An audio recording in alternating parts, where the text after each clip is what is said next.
आगे बढ़ते हैं, इस वक्त की एक और बड़ी खबर का रुख कर लेते हैं। सियासी उठापटक के बीच फिर बोले हैं संजय निषाद। सरकारी योजना का लाभ ना मिलने से कार्यकर्ता नाराज हैं, कार्यकर्ताओं की नाराजगी का हल निकालेंगे, ये संजय निषाद कह रहे हैं। अधिकारी नहीं सुनेंगे तो मुख्यमंत्री योगी आदित्यनाथ से शिकायत करेंगे। चुनाव जीतने के लिए समस्या का हल निकालना बेहद जरूरी है। इससे पहले भी संजय निषाद यही बात कह चुके हैं कि अधिकारी सुनते नहीं हैं सरकार में, जिस वजह से लोग, आम जनता काफी परेशान है और जब उनकी समस्याओं का समाधान नहीं होता तो उनके बीच में, उनके मन में सरकार के प्रति नाराजगी बढ़ती है। अब उन्होंने कहा है, क्योंकि उत्तर प्रदेश की अभी सियासत आप देख रहे हैं, काफी उठापटक चल रहा है, खासतौर बीजेपी के अंदर, उस पर पक्ष लगातार हमलावर है। इस बीच ये बयान, कोई कार्यकर्ता क्योंकि सब अनुशासन में रहते हैं, लेकिन कभी कभी वो इतना दुखी हो जाते हैं कि वो फेसबुक, व्हाट्सएप पर या मीडिया में या कहीं वायरल कर देते हैं। कोई भी काम, तमाम ऐसे इनके, चाहे प्रशासनिक काम हो, चाहे शासन स्तर के हो, चाहे लोकल स्तर के, इनकी समस्याएं होती हैं तो संपर्क में तो आते हैं, लेकिन कभी कभी अपेक्षित लाभ इनको नहीं मिलता तो पता चला रिएक्शन जो है फेसबुक पर। आज मैं इनको निर्देशित कर रहा हूँ विशेष रूप से कि नहीं, सभी लोग हमारे संपर्क में हैं, हमें लिख कर दें, हम संबंधित अधिकारी को लिखेंगे और संबंधित अधिकारी अगर नहीं उस पर तत्काल कार्रवाई करता है या इनको न्याय नहीं देता है, इन्हें संतुष्ट नहीं करता है, तो प्रभारी मंत्री और माननीय मुख्यमंत्री को हम पत्र लिख देंगे, जिससे कि एक प्रभावी कदम में न्याय मिलने की उम्मीद है।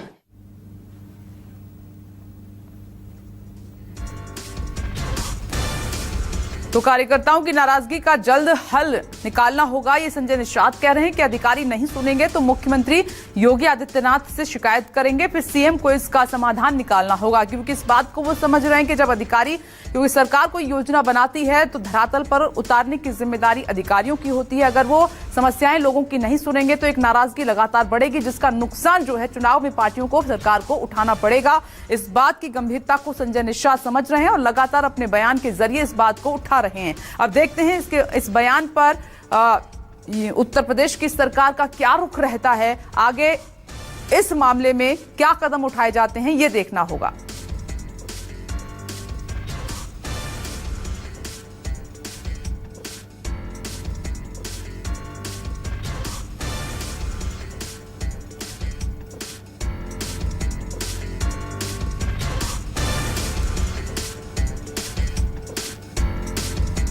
और इस बीच, क्योंकि ये एनडीए के साथी हैं उत्तर प्रदेश में और उनका सवाल उठाना काफी गंभीर हो जाता है। वैसे भी उत्तर प्रदेश में आप देख रहे हैं मुख्यमंत्री योगी आदित्यनाथ और उप मुख्यमंत्री जो है केशरी प्रसाद मौर्य के बीच में सब कुछ ठीक नहीं चल रहा है, ऐसे संकेत मिल रहे हैं और इस पर विपक्ष भी चुटकी ले रहा है। खास तौर पर अखिलेश यादव काफी तंज कस रहे हैं, हमलावर भी हैं, ऑफर भी दे रखे हैं और तीनों मुख्यमंत्री और दोनों डिप्टी सीएम दिल्ली में हैं, तो ये भी माना जा रहा है कि क्या हाई कमान जो है समाधान निकाल लेंगे उत्तर प्रदेश की समस्या का।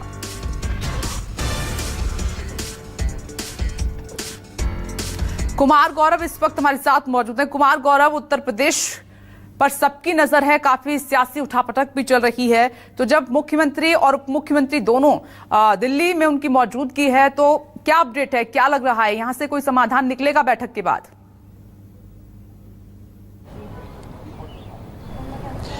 देखिए, किसी एक बैठक से समाधान नहीं निकलता, ये राजनीति में अमूमन देखने को मिलता है। और आज जो बैठक है वो मुख्यमंत्री परिषद की बैठक है, जिसमें ना सिर्फ उत्तर प्रदेश के मुख्यमंत्री और डिप्टी सीएम यानी कि उप मुख्यमंत्री शामिल होंगे, बल्कि देश भर में जितने भी बीजेपी शासित राज्य हैं या एनडीए में जहां डिप्टी सीएम का पद बीजेपी के नेताओं के पास है, उन सभी की बैठक आज शाम में बुलाई गई है। 2 दिवसीय बैठक है, लेकिन हाँ, जो आपने मुद्दा कहा वो मुद्दा इस बैठक का हिस्सा है, इसमें कोई दो राय नहीं है। 4 मुख्य मुद्दे हैं।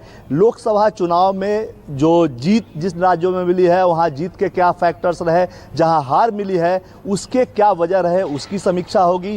केंद्र और राज्य के जो पेट प्रोजेक्ट्स हैं उसकी जमीन पर, धरातल पे क्या स्थिति है, क्या वो लोकसभा चुनाव में रिजल्ट डिलीवर करने में कामयाब रहा, क्या वो लोगों को पार्टी की तरफ खींच पाया, केंद्र और राज्य की जो पेट प्रोजेक्ट्स हैं, जो मुख्य योजनाएं हैं वो। इसके अलावा जो आगे 3-4 राज्यों में विधानसभा चुनाव होने हैं उसकी कैसी तैयारी है, इन सभी मुद्दों पर चर्चा होगी। और सबसे खास बात जो संजय निषाद के बयान में कहीं ना कहीं इंडिकेट करता है कि कार्यकर्ता संगठन और सरकार में सामंजस्य नहीं है, उन लोगों में आपसी एक तरह से कहें को तालमेल की स्थिति बनती हुई नहीं दिख रही है। और खासकर उत्तर प्रदेश में जो हार मिली है, जो 29 सीटों का भारी नुकसान हुआ है बीजेपी को, उसके बाद से जिस तरह से सतह पे लड़ाई आ गई है, डिप्टी सीएम और सीएम के बीच हो, कार्यकर्ता के बीच हो, या आप एक तरह से कहें कई विधायक नाराज हैं, इसके अलावा संगठन और सरकार में कई तरह के मतभेद सामने आए हैं।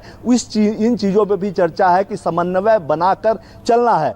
जाहिर तौर पे उत्तर प्रदेश के मुख्यमंत्री और दोनों डिप्टी सीएम इस बैठक में आज और कल, चूंकि 2 सत्र में ये बैठक है और 4 एजेंडों पे चर्चा है, वहाँ भी उत्तर प्रदेश के बारे में चर्चा होगी। लेकिन जहाँ तक समस्या सुलझाने की बात है, देखिए पार्टी ने पहले ही कहा है कि समस्या सुलझाने का एक ही रास्ता है, सामंजस्य बैठाना। और वो इस बैठक में प्रधानमंत्री अपनी जुबान से भी उस बात को डिलीवर करेंगे कि संगठन के साथ सरकार का तालमेल होना चाहिए। नहीं तो क्योंकि सामने एक रेड मार्क है, खतरे का निशान है। 10 सीटों पे, अगर स्पेशली उत्तर प्रदेश की बात करें तो 10 सीटों पे उपचुनाव होना है। 10 में से 5 सीटें, उसमें से समाजवादी पार्टी की सीट है, 5 बीजेपी और उनके सहयोगियों की सीट है। तो जाहिर सी बात है कि अगर सामंजस्य कमी रहेगा और इसी तरह की डिप्टी सीएम कुछ और तरह की बात करेंगे, कुछ कटाक्ष करेंगे, संगठन के विषय में कुछ बोलेंगे, मुख्यमंत्री बोलेंगे कि ओवर कॉन्फिडेंस की वजह से हम चुनाव हारे, और जो संगठन में सहयोगी लोग हैं, जो उत्तर प्रदेश की राजनीति में जो बीजेपी के सहयोगी हैं,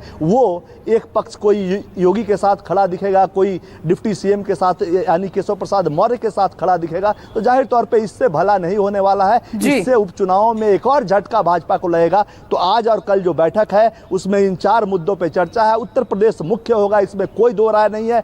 हल निकलेगा कि नहीं निकलेगा ये थोड़ी दूर की बात है, क्योंकि संगठन और सरकार दोनों में बदलाव से ही हल होगा, ऐसा संभव नहीं दिखता या ऐसा पार्टी को नहीं लगता है। लिहाजा अभी प्रधानमंत्री और राष्ट्रीय अध्यक्ष जेपी नड्डा यही अपील करेंगे कि सामंजस्य सरकार और संगठन में और सरकार के तमाम मंत्रियों के बीच बने, और तब जाकर उत्तर प्रदेश या बाकी राज्यों में चुनाव है, जहां नुकसान हुआ है वहां आगे विधानसभा चुनाव है, उसमें कुछ लाभ मिल पाएगा। नहीं तो गौरव, आप नजर बनाए रखिएगा। आपका शुक्रिया। और संजय निषाद का जो बयान है उस पर इस वक्त मेरे सहयोगी अशोक तिवारी जुड़ गए हैं ज्यादा जानकारी के साथ। अशोक, बयान से तो यही लग रहा है कि कार्यकर्ता, सरकार और संगठन के बीच में सामंजस्य नहीं है, तालमेल नहीं है।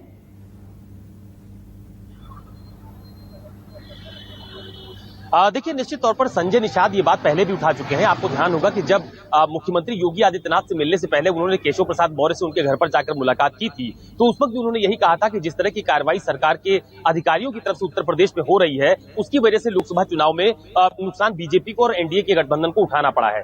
आज भी लखनऊ में अपने सरकारी आवास पर जब संजय निषाद ने प्रेस कॉन्फ्रेंस की, तो उसके पहले उन्होंने तमाम सारे अपनी पार्टी के कार्यकर्ताओं को अपने आवास पर बुलाया था। चूंकि निषाद पार्टी का स्थापना दिवस मनाया जाना है और लोकसभा चुनाव के परिणाम के बाद से ही संजय निषाद ने अपनी पूरी कार्यकारिणी भंग कर दी थी। तो आज तमाम सारे कार्यकर्ताओं से बातचीत करने के बाद, अपने नेताओं से बातचीत करने के बाद वो यही कह रहे थे कि कार्यकर्ताओं का यही दर्द है कि निचले स्तर पर उनका काम नहीं हो रहा है। तो कई बार कार्यकर्ता भावुक होकर अपनी बातों को सोशल मीडिया साइट पर लिख देते हैं, शेयर कर देते हैं, तो उससे सरकार की बदनामी हो जाती है। तो कार्यकर्ताओं से ये कहा गया है कि वो अपने अगर कोई नाराजगी अधिकारियों को लेकर या जनपद स्तर पर या निचले स्तर पर कोई सरकार से नाराजगी है, तो वो उससे उनको सीधे तौर पर अवगत कराएं। तो वो जनपद के प्रभारी मंत्रियों को पत्र लिखेंगे, अधिकारियों से बातचीत करेंगे। अगर तब भी बात नहीं बनेगी तो मुख्यमंत्री तक इस पूरे मामले को लेकर जाएंगे। तो ये तो तय है कि उत्तर प्रदेश में जो एक बात कही जा रही है कि ऑल इज वेल, तो उत्तर प्रदेश में ऑल इज वेल पूरी तरह से नहीं है। कहीं ना कहीं मनभेद की खबरें लगातार उत्तर प्रदेश की सियासत में देखने को मिल भी रही है। और ये सिलसिला उस वक्त शुरू हुआ था